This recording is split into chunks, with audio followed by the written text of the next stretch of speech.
తెలంగాణ ప్రభుత్వం ప్రభుత్వ ఆస్తులను, ప్రభుత్వ భూములను, కబ్జాకి గురైనటువంటి చెరువులను, కుంటలను కాపాడేందుకు హైడ్రాని తెర మీదకి తీసుకొచ్చినటువంటి నేపథ్యంలోనే ఈ హైడ్రా వల్ల హైదరాబాద్ చుట్టుపక్కల రియల్ ఎస్టేట్ రంగం కుదేలైందని, ఈ హైడ్రా ప్రభావం అనేది హైదరాబాద్లో రియల్ ఎస్టేట్ రంగం మీద బలంగా పడింది అనేటువంటి ప్రచారం జరుగుతున్నటువంటి నేపథ్యంలో నిజంగా హైడ్రా వల్ల హైదరాబాద్ చుట్టుపక్కలలో రియల్ ఎస్టేట్ రంగం కుదేలైందా, ఆ ప్రభావం అసలు రియల్ ఎస్టేట్ రంగం మీద ఎంతవరకు ఉందనేది మనం విశ్లేషణ చేసుకునేటువంటి ప్రయత్నం అయితే చేద్దాం. ప్రస్తుతం మనతో పాటు ఉన్నారు 30 సంవత్సరాల సుదీర్ఘమైనటువంటి అనుభవం కలిగి రియల్ ఎస్టేట్ రంగంలో ఎన్నో ప్రాజెక్టులు చేపట్టినటువంటి ప్రముఖ real estate expert doctor Nandi Rameshwar Rao గారు మనతో ఉన్నారు. వారితో మాట్లాడదాం.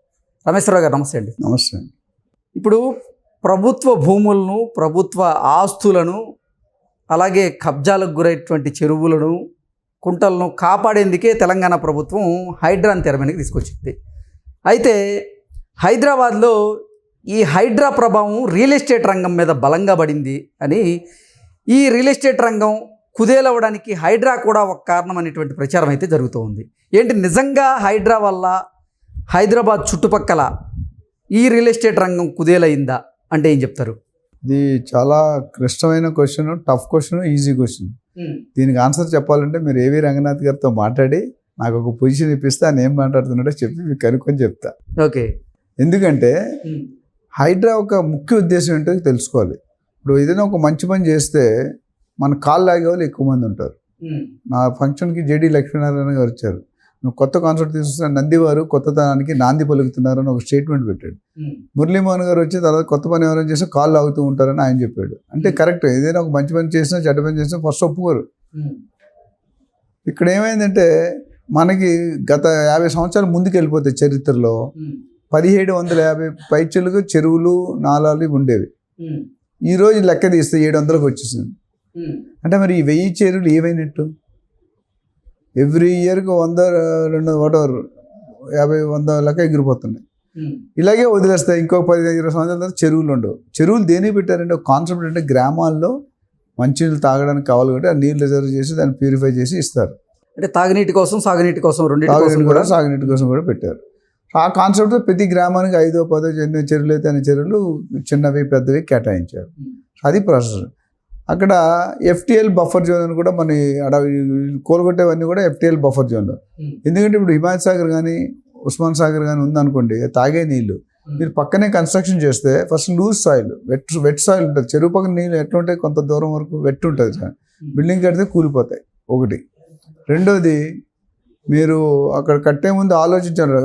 అపార్ట్మెంట్స్ కట్టాను, గార్బేజ్ వస్తుంది, చెత్త, డ్రైనేజ్ వస్తుంది. ఇవన్నీ ఎక్కడికి వెళ్తే నీటిలో చెరువులోకి వెళ్తాయి కదా.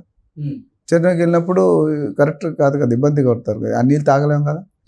అందుకనే ఇది ఇవాళ కాన్సెప్ట్ కదా. 1920లో మోక్షగుండం విశ్వేశ్వరయ్య అని ఒక ఇంజనీర్ ఉండేవారు. ఆయన అప్పటి నుండే ఈ సిస్టమ్ ఉంటుంది. కాకపోతే అఫీషియల్గా నోటిఫికేషన్ 2012-13లో వచ్చింది. లేకపోతే ఆ FTL జోన్, బఫర్ జోన్ అని కొత్త జోన్ ఏం కాదు, పాత సబ్జెక్టే. అదే కొన్ని ఓల్డ్ బాటిల్ న్యూ వైన్ అంటారు కదా, అట్లా సబ్జెక్టు పాతదే. కొత్తగా ఇప్పుడు గవర్నమెంట్ నోటిఫికేషన్లో ఇప్పుడు వచ్చింది. సో దానివల్ల మన ఇన్ని మీటర్ల వరకు ఉండకూడదు. ఇప్పుడు నాగార్జున గారు కానీ ఎవరు కోలుగొట్టారు, ఆయన పట్టా ఉందన్నారు.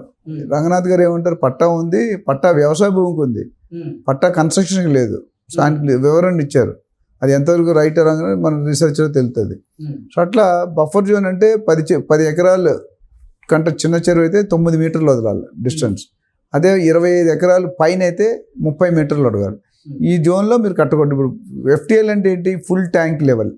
అంటే ఒక చెరువు ఉంది, చెరువు నిండిపోయాక నీళ్ళు ఇట్లా కొంతవరకు, వర్షాకాలంలో బాగా నిండిపోతాయి కదా, నీళ్ళు పైకి పొంగుతాయి కదా, కొంతవరకు వెళ్తాయి బార్డర్. మళ్ళీ ఎండాకాలం మొత్తం ఎండిపోయి ఆ మార్క్ అలాగే కనిపిస్తుంది.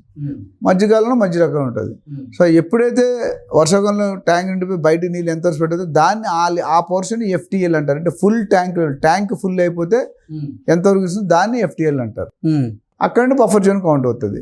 నేను మొన్న మాట్లాడినప్పుడు కూడా చెప్పాను, మన జనాలు అంటే జనరల్ సామాన్య ప్రజలు ఎలా తెలుసుకోవాలి FTLలో ఉందా బఫర్ జోన్ అంటే వెబ్సైట్ ఉంది, lakes.hmda.gov.in అని. అందులోకి వెళ్తే మీ విలేజ్, డిస్ట్రిక్ట్, మండల్ పేరు కూడా ఐడికి లేక్ ఐడి ఉంటుంది, లేక్ పేరు ఉంటుంది. కొడితే అది ఏ జోన్లో ఉంది, ఏ సర్వే నెంబర్లో ప్రొహిబిటెడ్, ఏ సర్వే నెంబర్ అలౌడ్.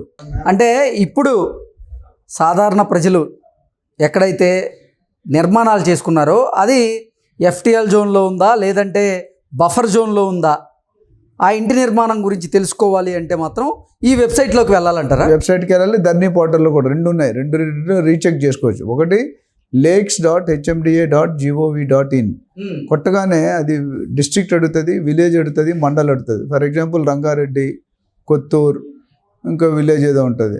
అక్కడ ఎన్ని లేక్లు ఉన్నాయో వెబ్సైట్లో ఆల్రెడీ పెట్టారు. ఆ లేక్ పేరేంటి, లేక్ డీటెయిల్స్ ఇచ్చారు. అక్కడ క్లిక్ చేస్తే మ్యాప్ వస్తుంది.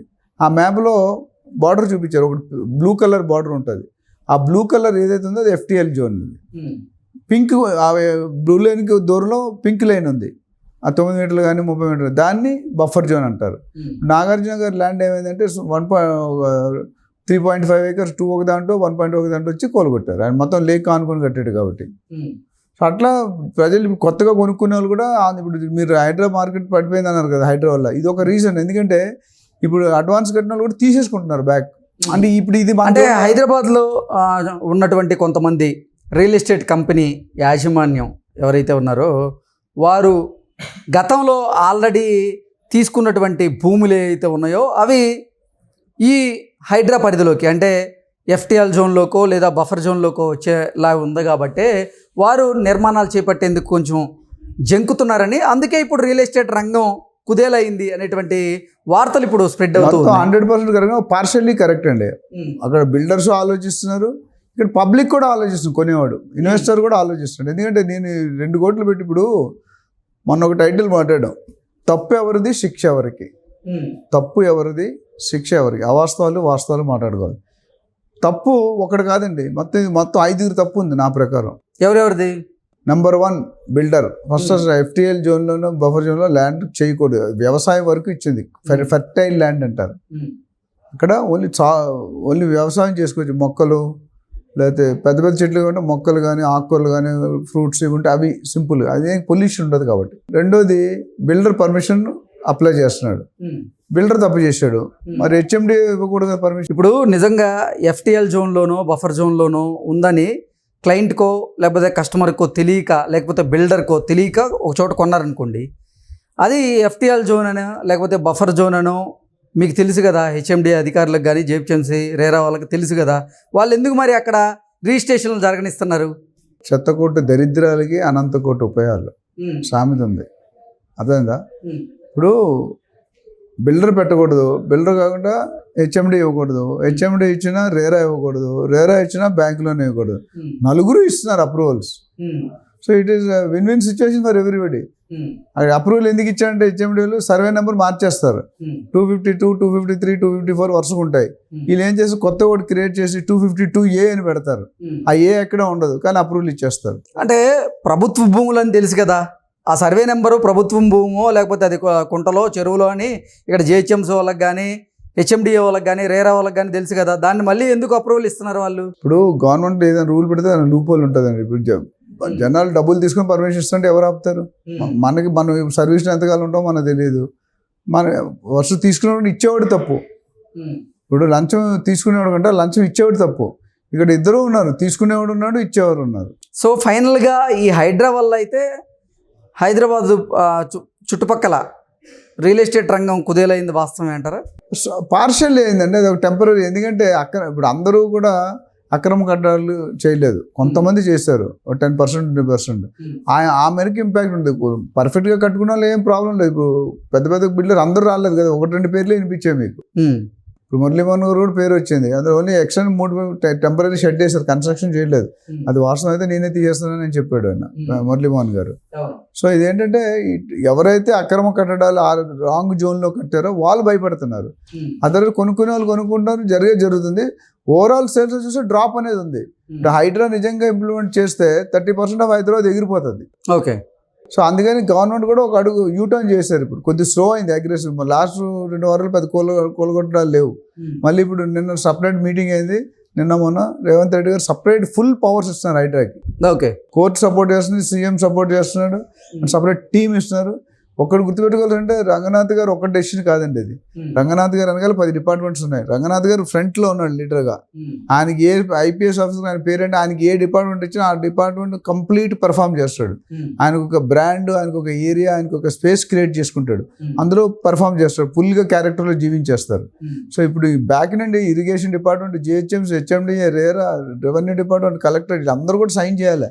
సైన్ చేసినట్టు ఈయన కోలుకొడతాడు. యూ కెనాట్ జస్ట్ తీసుకోవచ్చు. సో సెక్రటరీ సపరేట్ ర్యాంక్ ఇచ్చి సపరేట్ అథారిటీ పవర్స్ ఇస్తున్నారు. ఇప్పుడు ఇంతవరకు మామూలుగా నడిచింది కామన్గా. ఇప్పుడు వాళ్ళకి సపరేట్ విభాగం, వాళ్ళే డెసిషన్ తీసుకున్నట్టు సన్నాహాలు జరుగుతున్నాయి.